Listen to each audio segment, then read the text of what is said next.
Hi everyone, welcome back.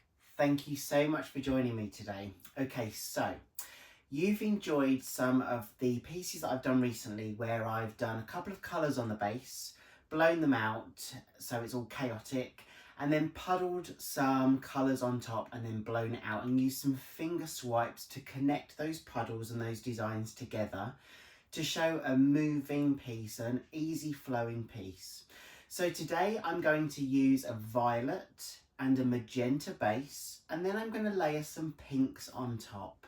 I'm really excited for this. It's a colour palette that I don't normally use, but which one's your favourite so far? Hold that thought because I think this one's going to be really special. Let's see what we can create. Okay, so here are my colours. I have a violet and a magenta for the base. So there, Winsor & Newton, that's the violet Winsor. And then we've got the permanent magenta. And then these are the pinks that I'm going to layer on top. I'm going to list all the colours, all the brands in the description. I have painted my canvas sides already. It's a 20 by 20 inch and it's painted with the violet colour. So let's go.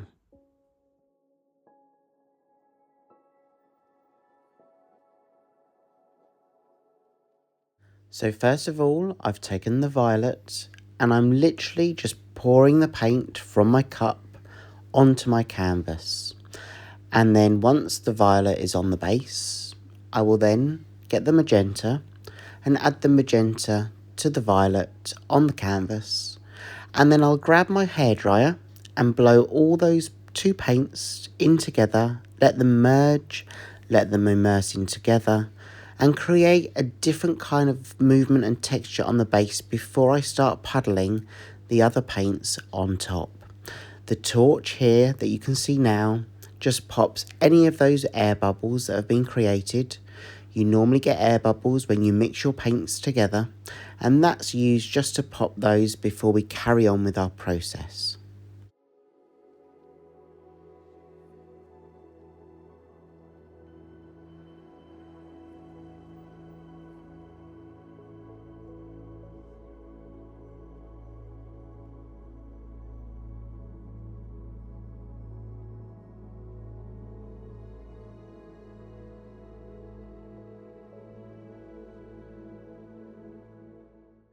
I'm just using my blow dryer to move the paint across the canvas so I get a consistent layer, and I'm allowing the paints to merge together, and that's creating some depth and some movement on the base.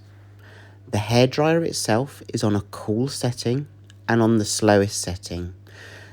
The paint mixture is slightly thicker than what I'd normally use for a Dutch pour. That's helping me maintain the colour block and minimise any cell reaction. So let me just take you in now for a close-up of the base before we start puddling those pinks on top and blowing them out, before we also add in our finger swipe to create the movement.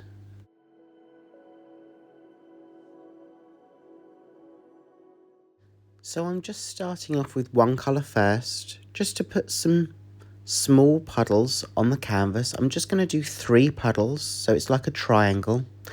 And then I'm going to add a little bit more because that's going to be my first colour in the puddle. And then I'm going to take each colour in turn and I'm going to puddle those on top of each other.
So I've got enough paint now on those puddles and also on the base to help with the movement and the flow as I blow it out.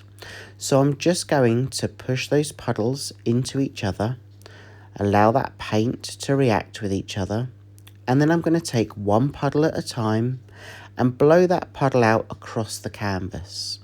The idea here is to expand those puddles, but also maintain some of the negative space. And this time the negative space are those two colours that we've already added to the base, the violet and the magenta. And then once I've created those puddle blowouts, I'm going to take my finger and do some finger swipes to connect each of those puddles one by one.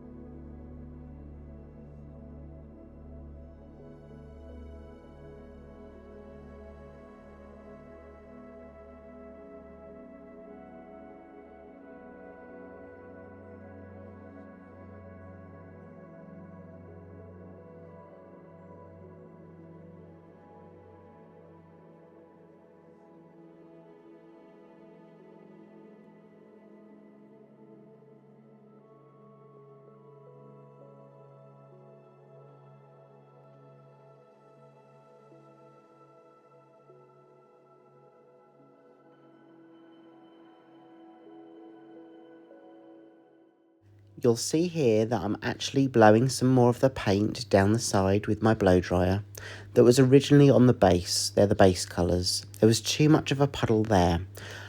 It's about getting the balance of the volume of the paint on the canvas. You need enough to help with the flow and the blowout, but you don't want too much where the paints will dry at an inconsistent time.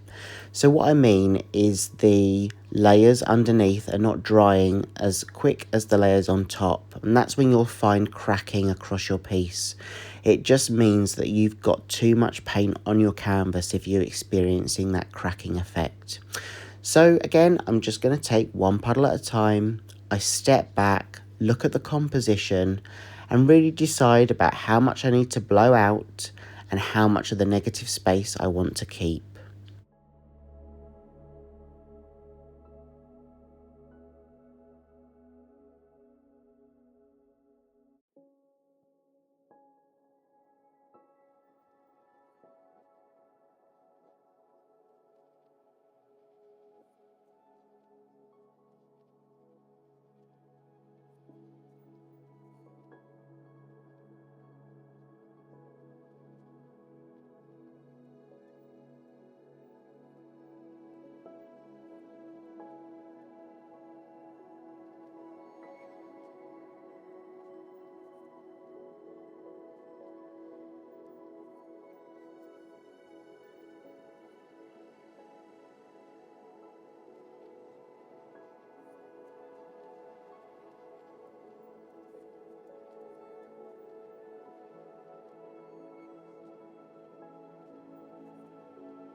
Okay, so I'm nearly there with the puddles on top. So I'm going to now focus on the finger swipe. And I've decided to start on one edge, follow my finger through one puddle, connect it with the second and then the third, and then go back and finish on the edge that I started with. I'm just doing this now, just slowly, by placing my finger in the paint and going through each section. But for this one, I think I want to change it up a little bit. I think I want to do some more finger swipes in the middle of each of those puddles to almost show some depth to it. So I'm just going to go around now and add a little bit more definition and a little bit more of the pattern to this creation.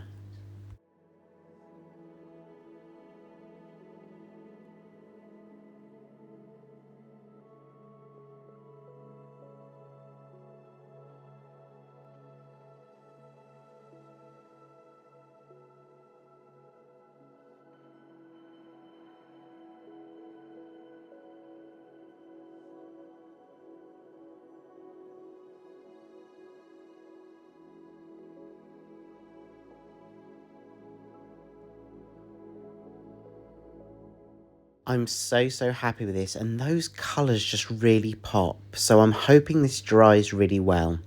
I'll take you in now so you can see some of that detail. You can see how those finger swipes are connecting all three of those puddles. You can see how that violet and that magenta have really worked well together on the base. Just remember, when you use those kind of colours, the violet especially is going to dry a little bit darker than what you see here in the wet version. So always bear that in mind when you're working with colour palettes. What I'll do is I'll let this dry, and then I'll take you in for a close-up of the dry version.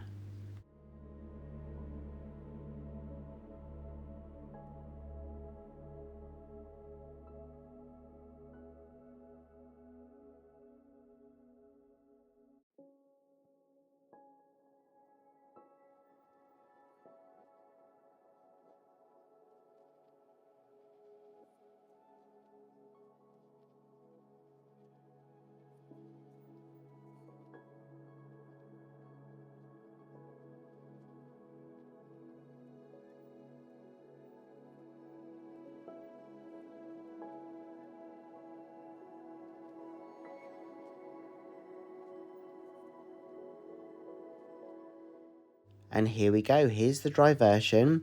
I said the violet will dry a little bit darker, but that's okay because that magenta has really helped that violet pop out, and those puddles on top really glow. So yeah, I'm really happy with the overall piece. Those finger swipes really do connect those puddles together, and I'm definitely going to be doing some more of these in the coming months. Let me know what colours you'd like me to experiment with. I just want to thank you for all of your support. Thank you for joining me today, and I really do hope I get to see you again in the next video. And don't forget, it's totally free to subscribe to my channel, so hit that subscribe button. I'd love for you to be here each time I release a creation, because I'd love to hear what you think about each piece that I create. And I'd also love to know if you do this too. Thanks for being here, and I hope to see you soon. Take care, everyone. Bye.